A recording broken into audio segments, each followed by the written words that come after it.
Christian household. My parents came here when I was, I believe, 4 years old, and my parents became born again Christians, and I just remember growing up, attending church every Sunday. My parents were there, my whole family was there, getting stuck in the little Christmas plays every Sunday, doing stuff that you didn't want to do on Sunday service, but you kind of had to go to Sunday school and all that stuff. And it was amazing. My parents were really involved in church. I think my dad was like a deacon at one point. My mom was like doing treasury for the church. My kuya, he was playing drums for the church as well, and Joe was playing guitar already for the church. And we were attending that church for a couple years, and the church ended up having some quarrels, some disagreements, and the church ended up splitting. And what happened was half of the church ended up going to another church, and that's where my family ended up going. We ended up going to another church in Glendale called Followers of the Way. And we got to that church, and it was kind of like starting over again. My parents were still attending. My parents weren't serving anymore, but my older brother was serving again. He was still playing the drums. Joe was still playing guitar. I somehow got plugged in to sing and back up. And it was going good again. It was going really well. We got really involved. We built a really good family at that church. And unfortunately, after a couple more years, another church split. Yeah, it was another breakup. But this time the breakup, it wasn't in a half. I think the core families ended up splitting in different directions. And at that time, I think my brother and I were 20 or 21. And so we were kind of old enough to kind of be like, all right, we're going to stay planted. We kind of built a family of our core friends here. And we're going to stay planted. We'll continue serving God. And I think all of our parents left. They went in different directions. And I think my parents ended up going to Angelus Temple, which was like kind of like a big mega church in Echo Park. They wanted to go there. They wanted to just go get fed, not serve, not be part of a community, go every Sunday, get fed, come home. And they were inviting us, but me and my brother, we still wanted to serve somehow. So we stayed as long as we could at Followers of the Way. We were serving, and until it got really hard. I remember, I think the last one we did was, I think it was like Mother's Day, where we did like a special number, and we were instructed to give flowers to the mothers, and none of our mothers were there. And it kind of hit us. So my brother and I decided to leave that church. We decided to follow my parents at Angelus Temple. And it was good. All we had to do was go there every Sunday, lead, get fed, not be part of the community. And all of a sudden, every Sunday became every other Sunday. Then every other Sunday came to once a month. Then once a month became to once every quarter, until me and my brother Joe, we kind of stopped going. We didn't have that community, and we just stopped. And I guess this is what you can call my backslide season. My brother and I, we were 21. We just turned 21, and we got thrown into this world of partying, of smoking, of doing all this other stuff, of drinking. And I remember we would go out Thursday, Friday, Saturday nights. We would come home at 3 o'clock in the morning. My parents, at that point, would just give up. They're like, well, if you guys are gonna drink, just make sure you guys don't drink and drive. Me and my brothers, we were still dumb, and we kind of are still now, but we would drink and drive. And I would just remember like very close calls. I remember, drinking and driving, drinking in the parking lot before going to the club, not getting caught. I remember waking up the next morning at 8 o'clock, waking up to go to work, going outside, trying to find my car, not remembering where I parked my car. And it was that bad. And I even remember going to Vegas trips, and this one, for some reason, this one kind of hurts me the most, because I remember lying to my parents I think we would go to Vegas probably once a month. Me and my brother would go for a weekend. And we would tell my parents, Mom, Dad, we're going to a Christian retreat for the weekend. When we're actually in Vegas. And I remember we spent one night there, and I remember my friends were like, hey, let's stay another night. And I remember I'm like, cool, wait, let me call my parents real quick. And I would be on the phone, I'm like, Mom, Dad, the pastor wants me to stay another night. I would stay another night. And, but the crazy thing is, like, I got bored of it. I'll be honest, I got really bored of it. I remember the first time I felt literally the Lord kind of tugged me back was, I remember just me and my brother, we were drinking and we were just talking, and I remember like we kind of looked at each other and not in the eyes. we were just talking. And I remember we were just like, man, like we were talking about the good old days of like, you know, being planted in the church. And I remember like we were talking about how many close calls we had, and I remember my brother was like, I think like I'm pretty sure there's something more. Like out of all the stuff that we've been through, we never got a DUI.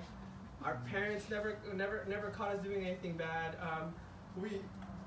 They never found out that me and my brother used to smoke, even though we tried hiding it as much as we could. We never got a ticket. We never went to jail. We never did anything. And in my head, I'm like, I know God's got something for me. And I remember asking God, I was like, God, who? But I remember asking God, I was like, God,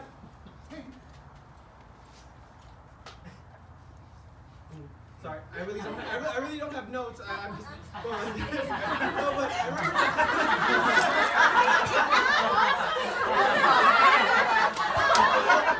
I'm on Instagram. I'm liking photos. OSL is bad, so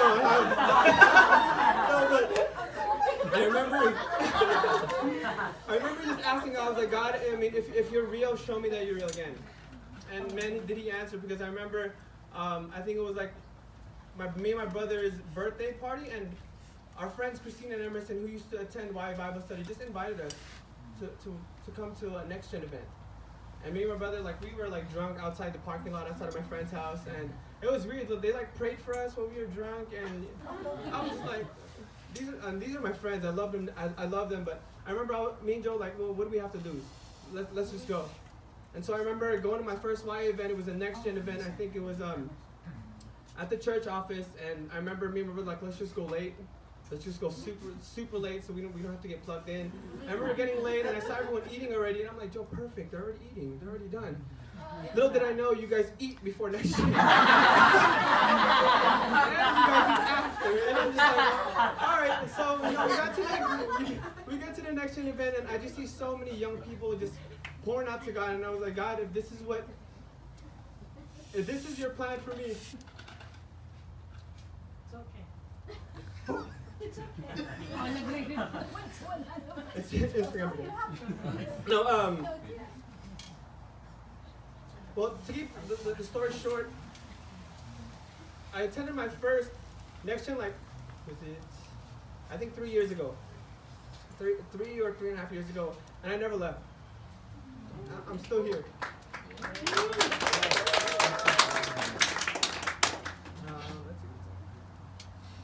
But when I came back, I still had my reservation. I still had my walls up. I told God, I don't want to go through another disappointment.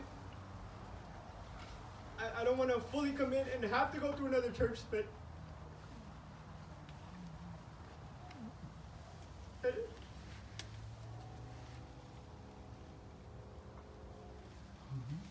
I told God, I don't want to serve and have to go through it for a third time. And God continued to remind me, Ross, if you just seek the kingdom first, everything will fall into place. My leaders reminded me that. And so I continue to serve. I plugged myself in YA. I said yes to the worship team, even though I'm super awkward on stage. I said yes to retreats. I said yes to leading groups. I said yes to OSL. I said yes to spiritual journey. And then last year, the enemy attacked something so dear to my heart. Last year, the enemy attacked my parents' relationship to a point where my mom was one day away from signing the divorce papers. And I remember telling God, not again.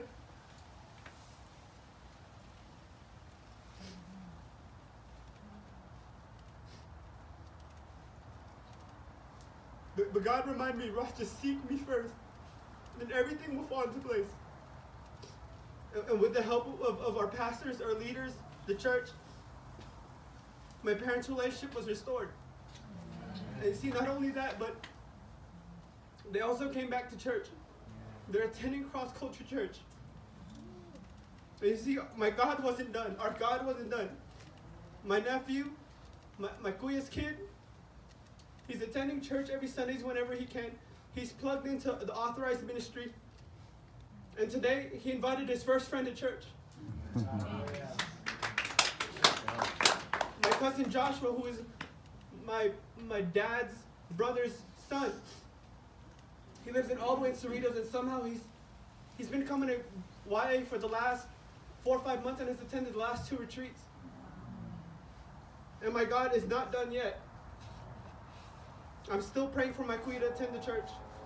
I'm still praying that one day my parents will serve in church, will take OSL. And I'm clinging on to this promise that he who began a good work in you will carry it on to the completion until the day of Christ. Amen.